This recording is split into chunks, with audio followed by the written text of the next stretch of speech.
Ketika dia sakit, akan lebih cepat proses healing ketika dia punya optimisme, positive thinking, penerimaan, atau justru dia punya kekhawatiran, jangan-jangan ini memperburuk segala macam.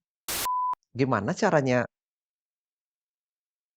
menjelaskan kepada masyarakat bahwa pikiran itu mempengaruhi sebenarnya problem fisik?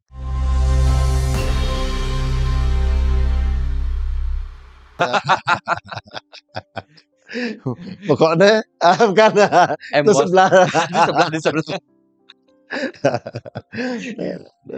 Acara kita boleh baju sama terus. Nggak Karena apa. satu kali take beberapa video, nggak apa-apa menurut saya. Ya, siap. Ya. Da, persepsi begini di masyarakat. Pikiran positif itu menyembuhkan. Oke. Right or not?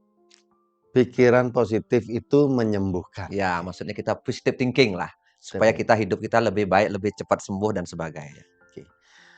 Simpelnya begini, kalau kita berpikiran suatu negatif, kita kan tidak bisa memberikan info hanya dengan teorinya seperti itu. Tapi saya mengajak teman-teman yang menyatakan itu atau menentang hal itu untuk merasakan aja. Ketika dia sakit, akan lebih cepat proses healing ketika dia punya optimisme, positive thinking, penerimaan, atau justru dia punya kekhawatiran, jangan-jangan ini memperburuk segala macam. Jelas akan berbeda hasil. Jelas. Nah, ditambah dengan Profesor Masaru Emoto yang mana meneliti tentang air. Jadi dua air, ya Pak Putu udah tahu, hanya saya menyampaikan lagi. Dua air itu sama-sama airnya, sama gelasnya, semuanya sama, tetapi 100 orang kurang lebih dia menyatakan hal negatif ke air A. Berikutnya adalah hal negatif ke air B. Ya. Ketika diteliti di mikroskop, itu molekul airnya berubah. Ya. Ini mengembang, bagus, dan ini negatif. Nah, kita tanyakan dalam diri kita, tubuh kita berapa persen cairan? 80% konon, lebih cairan. Artinya apa? Hal yang kita pikirkan akhirnya akan juga berpengaruh terhadap sistem kekebalan tubuh, sistem tubuh kita, molekul air segala macam. Sehingga apa? Bisa disimpulkan bahwa betul, positive thinking, that's right, membantu. Positive thinking membantu proses kesembuhan, bahkan mengantisipasi proses penyakit yang muncul. Seperti itu. Dari pemahaman saya dan berdasarkan riset-riset yang terjadi seperti itu. Boleh negative thinking? Tentu bahkan di dunia psikologis, di hipnosis, semua emosi punya perannya masing-masing. Yang tidak boleh adalah terlalu, kan gitu. Ya. Positive thinking, terlalu positive thinking juga bagus gitu. Ya udahlah, saya sini aja investasi 2 miliar nih, pasti berhasil. Karena positive thinking gitu. Ya ntar dulu nih. Kebetulan kalau dari sertifikasi saya kan Law of Attraction Coach gitu. Ya. LOA. Tapi dari satu sisi saya juga menyampaikan jangan mabuk LOA kan gitu. Ya, salah satunya ketika saya ngajar di kampus, hal yang pertama saya ajarkan tentang Law of Attraction. Ada bukunya, ada videonya. Kemudian ada yang nanya, kalau di kampus saya dipanggil coach, kalau saya pakai LOA, hasilnya pasti maksimal ya. Pokoknya saya ini, dia buat testimoni semua. Nah, saya lihat nih, oh sudah mulai mabuk nih. Mabuk nih gitu. Karena terlalu banyak gitu.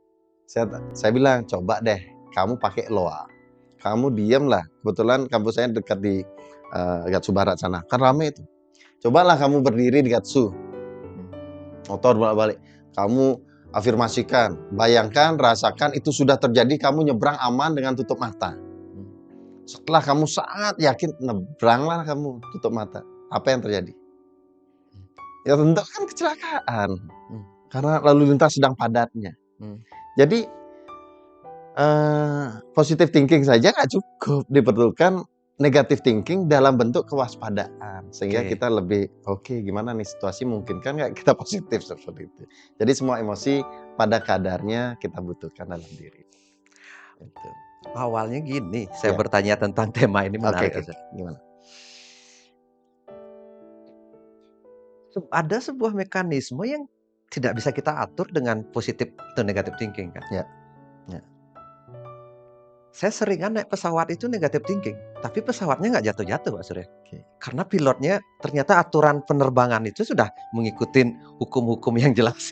Ya, Karena kadang-kadang saya agak ada trauma naik pesawat, bukan trauma berlebihan sih. ya. Tetap saya menikmati prosesnya, tapi ketika mau take off, itu ada perasaan agak was-was sedikit. Itu kan negative thinking itu. Ya. Jangan-jangan nanti nggak bisa ngangkat ini pesawat. Ya. Tapi tetap aja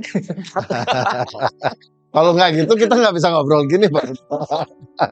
jadinya apakah positive thinking sama negative thinking itu berguna nggak di dalam hidup? Kan begitu pertanyaan saya. Itu maksudnya, apakah itu hanya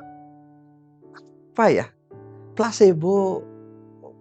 Saya percaya bahwa positive thinking itu sangat membantu, tapi apakah sebagian besar itu positive thinking itu hanya sekedar placebo, kebohongan untuk menenangkan hati yang lagi bermasalah?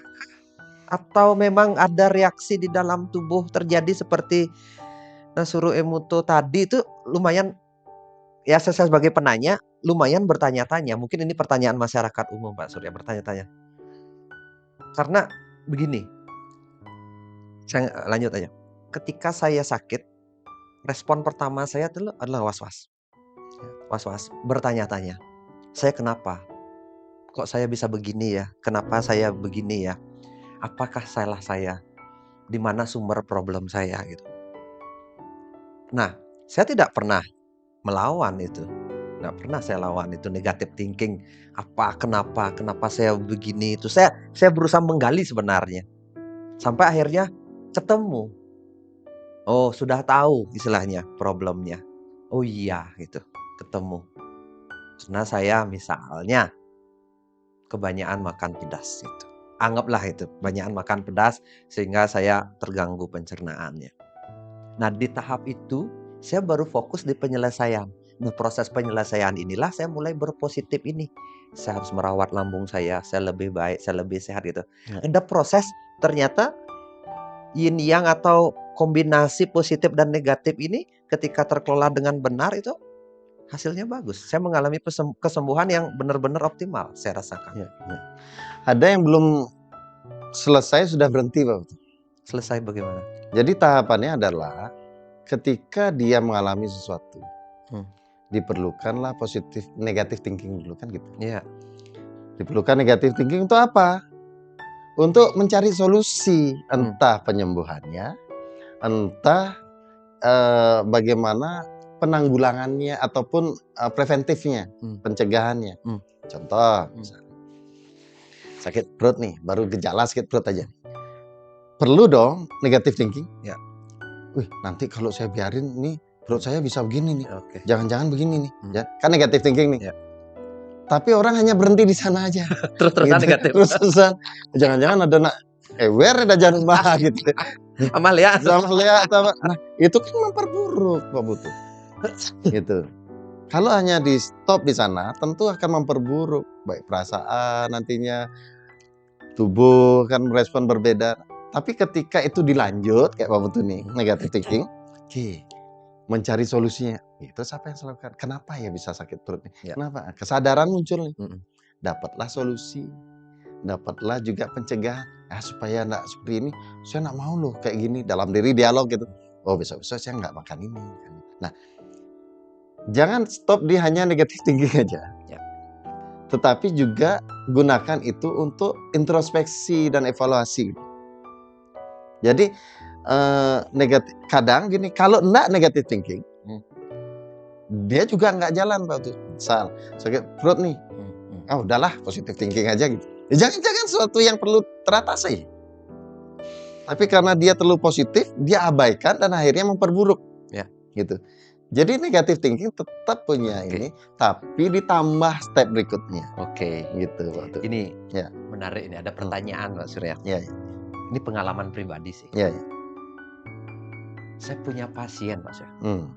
Ngeyel, Hmm. negatif terus hidup Hmm. pikirannya. Hmm. Udah bagus, udah perubahan, Hmm. tapi terus, "Nggak, saya ada begini loh di dalam diri saya." Pak Surya pernah nggak ketemu pasien kayak gitu, Pak? Hobinya itu ngeyel negatif dalam pikirannya semua. Berubahnya sudah banyak, dari pertama jalannya Hmm. kejot-kejot Pak Surya, sudah Hmm. jauh lebih bagus Hmm. ketemu, tapi terus Hmm. nggak pernah habis itu pikiran yang Ya. buruk-buruk itu. Ya. Pernah nggak ketemu itu? Dan bagaimana sebenarnya menyelesaikan problem Saya seperti itu? pernah ada situasi itu, tapi bukan klien. Saya ketemunya di tempatnya Pak Hobinya Dokter. ngeyel. Ya. Ketika Pak Dokter Mustika Mustika. ketemu saya di Rumah Semesta, ada satu orang yang Pak Dokter katakan, coba ngobrol, dia perlu penyembuhan. Saya ngobrol lah. Dari 5 menit saya udah bilang, saya udah langsung punya kesimpulan. Kenapa? Karena saya ngomong ini, dia sudah lakukan. Ngomong ini, saya sudah lakukan. Saya ngomong, sudah lakukan. Akhirnya ada mekanisme di pikiran bahwa seseorang itu terkadang senang, tanda kutip, dinyatakan sakit. Untuk apa? Mendapatkan perhatian. Yang dia butuhkan tidak sembuh, yang dia butuhkan perhatian aja. Sehingga dia membiarkan dirinya begitu dan mengignore kesembuhannya gitu.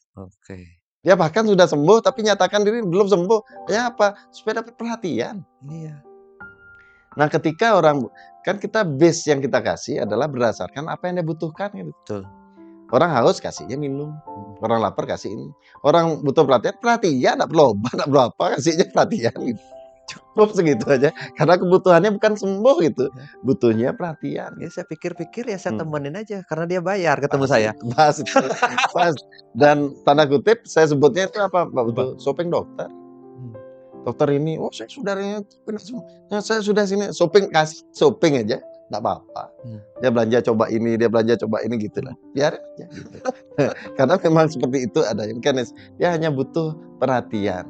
Bahkan kalau mau dikupas kesadaran lain, kan ada sebuah kebanggaan. Saya lu profesor, saya gini, saya nak sembuh, itu kan bangga. Gitu. Gimana kita mau menyelesaikan seorang yang bangga terhadap apa yang dia lakukan? Ya perhatikan aja gitu, enggak apa-apa. Seperti itu. Banyak lucu-lucu yang terjadi Pak Putu ya. Pak Putu juga, saya juga banyaknya hal yang terjadi. Dan kalau saya pribadi Pak Putu, saya banyak belajar justru di klien itu. Oh ternyata ada begini. Kalau saya enggak gitu kan belajar juga nih. Oh ternyata ada begini juga nih gitu. Ya saya dari awal enggak punya kesadaran itu. Nah, seperti itu. Betul. Karena sebenarnya ada beberapa saya lihat podcast. Ya mungkin dokter tertentu lah bicara. Gak ada gunanya itu positive thinking. Kalau kamu tidak diobati ya gak sembuh-sembuh gitu. Saya sedikit kurang pas lah. Proses penyembuhan itu sifatnya kan holistik Pak Surya ya.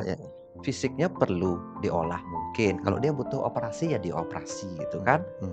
Tapi kan masalahnya mungkin saja dia problemnya karena negative thinking. Terus setelah dioperasi mungkin saja muncul lagi dengan kecemasan-kecemasan yang baru atau negative thinking itu.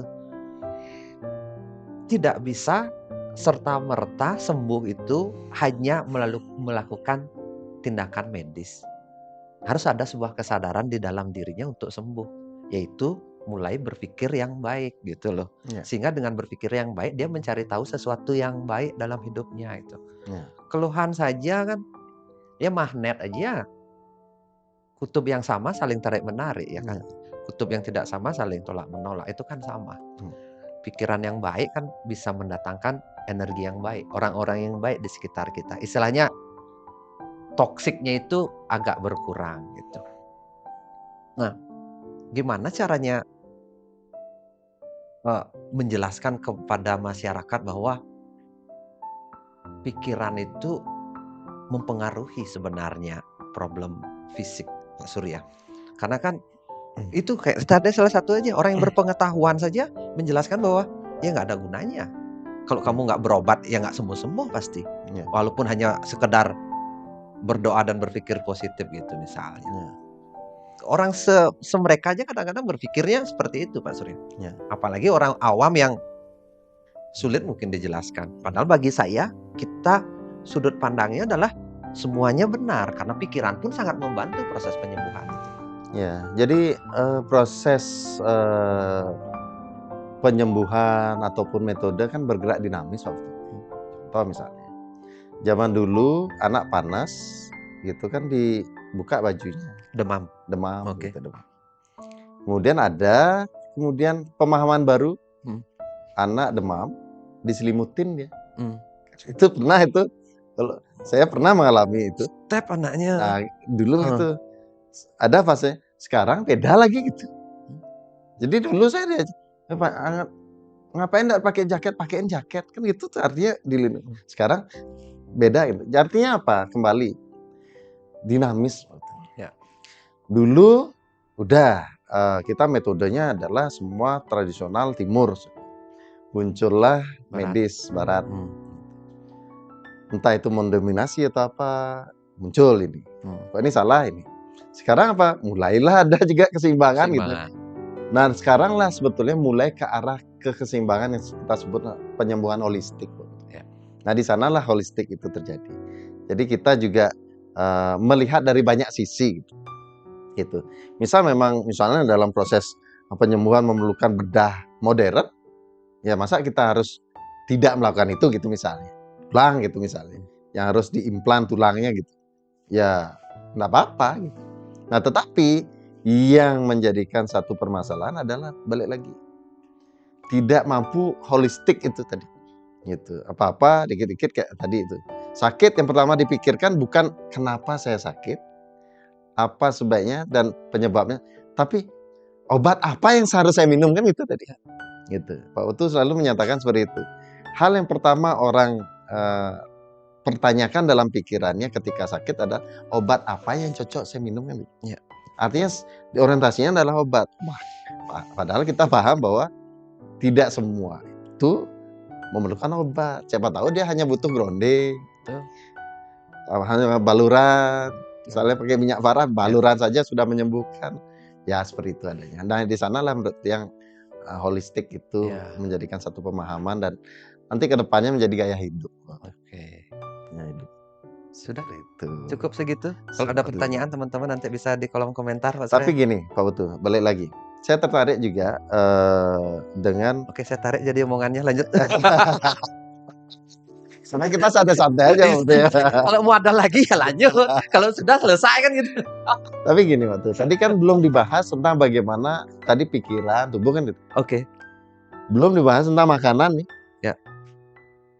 Bahkan ada yang menyatakan bahwa 90% penyakit adanya di lambung, di usus. Makanan itu. Nah, kalau kita berdebat di sana, tentu tidak akan ada endingnya. Tetapi kenapa nggak kita selaraskan? Saling melengkapi. Di sini dilakukan, di sini dilakukan. Hanya itu holistik. Holistik deh gitu. Pikirannya dibaikin. Baik, makanannya dibenerin, groundingnya juga kan gitu. Utangnya dibayar. Karena begini kan tuh, utang dibayar itu kalau tubuh sakit, lemes, nggak bisa kerja, mana dapat duit untuk bayar utang, kan begitu. Nah, sekarang saya mau dikit tanya nih Pak Utu tentang apa lambung. Karena saya pingin juga keselarasan ini tersampaikan Pak Utu. Gitu. Nah, saya balik tanya nih Pak Utu. Iya, boleh. Lambung itu kenapa sih dikatakan penyebab juga? Bahkan yang melihat dari perspektif itu, bahkan 90% penyebab dari bagaimana gejala mental. Oke. Saya harus jawab ini? Jawab. Oke, kita jawab di episode berikutnya. Makasih. Siap.